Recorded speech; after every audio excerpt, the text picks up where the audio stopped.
आप सभी का आपके अपने चैनल सेल्फी सॉल्यूशन पर स्वागत, अभिनंदन, वंदन है। शिक्षक ट्रांसफर ये मुद्दा बहुत दिन से चल रहा है, लेकिन रात फिर से विभाग ने शिक्षक ट्रांसफर से संबंधित कुछ बातें अपडेट की है। तो क्या है खबर, आइए खबर को देखते हैं विस्तार से। आप सभी का एक बार फिर से स्वागत। शिक्षा विभाग ने कहा है कि ट्रांसफर के लिए हमको कुल 1,90,000 आवेदन आए हैं इस शिक्षा कोर्स पर। इसमें सभी प्रकार का शिक्षक हैं। इसमें बीपीएससी शिक्षक भी हैं और इसमें पहले जो नियोजित शिक्षक थे, बाद में विशिष्ट हुए हैं या अभी भी नियोजित है, ये भी शिक्षक हैं। और इससे पुराने वाले जो रेगुलर शिक्षक है, यानी जो पुराने वेतनमान में शिक्षक हैं, वो भी शिक्षक हैं। और सुप्रीम कोर्ट के आधार पर जो कुछ शिक्षक का बहाली हुआ था बीच में, 34,000 शिक्षक ये भी है। यानी बिहार में अभी तक जितने सारे शिक्षक काम कर रहे थे, जितने सारे शिक्षक के प्रकार अलग अलग बांटे गए थे, विद्यालय अध्यापक, नियोजित शिक्षक, विशेष शिक्षक आदि आदि, तो 1,90,000 टोटल आवेदन आए थे ट्रांसफर के लिए, यानी स्थानांतरण के लिए।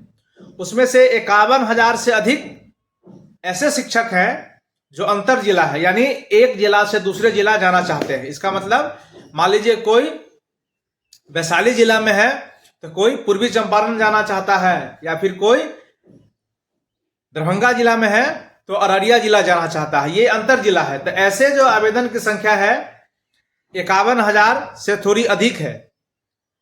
और सारे के आवेदन इस शिक्षा कोर्स पर आवेदन लिए गए थे और आवेदन के आलोक में आवेदन को ध्यान रखते हुए 16 सदस्यीय टीम आवेदन पर काम कर रही है। इसी क्रम में जो सबसे पहले ट्रांसफर की जो प्रक्रिया हुई, जो पुराने वेतनमान वाले शिक्षक थे, यानी बहुत पुराने 93-94 वाले, उनका ट्रांसफर किया गया, स्कूल अलॉटमेंट किया गया। उसके बाद जो गंभीर असाध्य रोग, कैंसर से जूझ रहे थे या आदि बहुत सारे असाध्य रोग से जूझ रहे थे, उनको फिर जिला अलॉटमेंट किया गया। उसके बाद महिला शिक्षक का जिला अलॉटमेंट किया गया, यानी जिनको स्थानांतरण किया गया, अभी जिला अलॉटमेंट भी किया गया है। वैसे जो पहले पुराने वेतनमान वाले शिक्षक थे उनका स्कूल आवंटन भी हो गया है, लेकिन अन्य का नहीं हो सका। उसके बाद फिर से सरकार ने उन पुरुष शिक्षकों का ट्रांसफर किया जिनकी पत्नी शिक्षिका थी, यानी उन पुरुष का भी सरकार ट्रांसफर किए हैं। और फिर से सरकार कुछ शिक्षक का जिनका किस कारण से छूट गया था उनका भी लिस्ट जारी की है, आप देख सकते हैं। तो सारा का धीरे धीरे सरकार ने कहा कि हम सारे को ट्रांसफर करेंगे, लेकिन इसकी प्रक्रिया धीरे धीरे चल रही है और प्रक्रिया चरण बाय चरणबद्ध हो रही है। देर आए दुरुस्त आए, ये प्रक्रिया चल रही है। और अभी जो जिन शिक्षक का स्थानांतर या ट्रांसफर हो गया है, उनका विद्यालय का आवंटन 5 मई से शुरू हो जाएगा, यानी 5 मई से विद्यालय आवंटन उनका शुरू हो जाएगा और ये प्रक्रिया 10 मई तक चलेगी, ये विभाग ने कहा है। इसमें 1-2 बातें जो आपको जानना जरूरत है, उनमें 2 प्रकार के शपथ पत्र हैं। तो इस शिक्षा कोर्स पर जब आप ट्रांसफर के लिए आवेदन दिए होंगे, उस समय इस शिक्षा कोर्स पर आपने आवेदन दिया, उस आवेदन को गंभीरता से लिया जा रहा है और गंभीरता से उस पर जांच भी हो रही है और जांच भी चलेगी। इसी दरमियान विभाग 2 शपथ पत्र ले रही है। आपको उसमें अब उसका फॉर्मेट पहले से विभाग अपलोड किया है या बना हुआ है, आपको उसमें साइन, विद्यालय का नाम, मोहर आदि लिख के अपलोड करना है। उसी शपथ पत्र को ध्यान में रखकर आपका ट्रांसफर किया जाएगा। अगर आप शपथ पत्र अपलोड नहीं करते हैं तो आपका स्थानांतरण तत्काल रोक दिया जाएगा।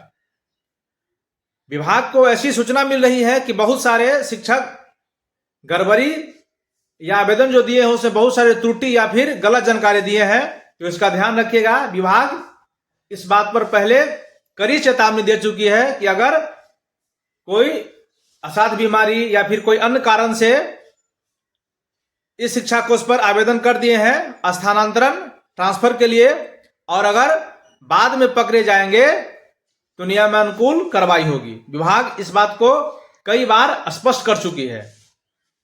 तो शपथ पत्र जिनका है आप अपलोड किए होंगे, और अगर आप नहीं अपलोड किए तो आपका ट्रांसफर तत्काल रोक दिया जाएगा।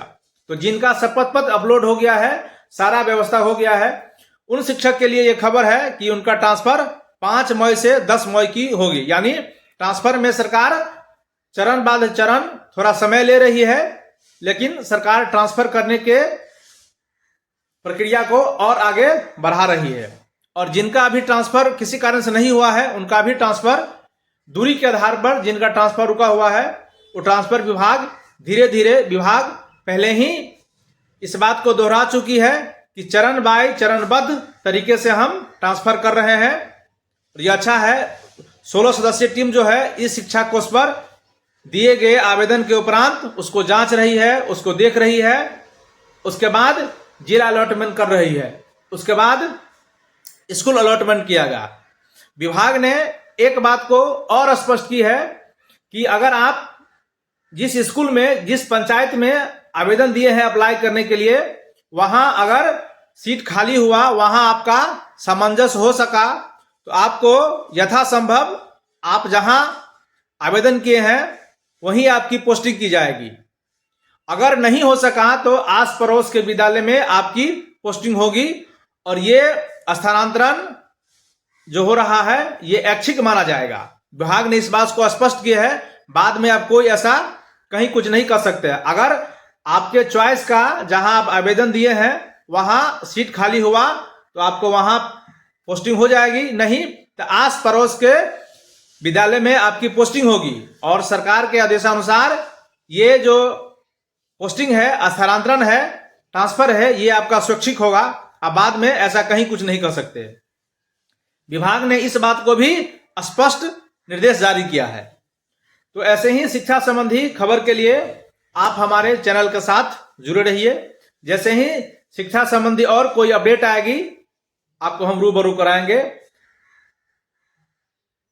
आपको हमारा वीडियो अच्छा लगा तो आप अन्य दोस्तों को भी हमारा वीडियो शेयर करिए। इस वीडियो में इतना ही। शिक्षा जगत से खबर के लिए आप हमारे चैनल सेल्फी सोल्यूशन के साथ जुड़े रहिए। नमस्ते, नमस्कार। आपका दिन मंगलमय हो।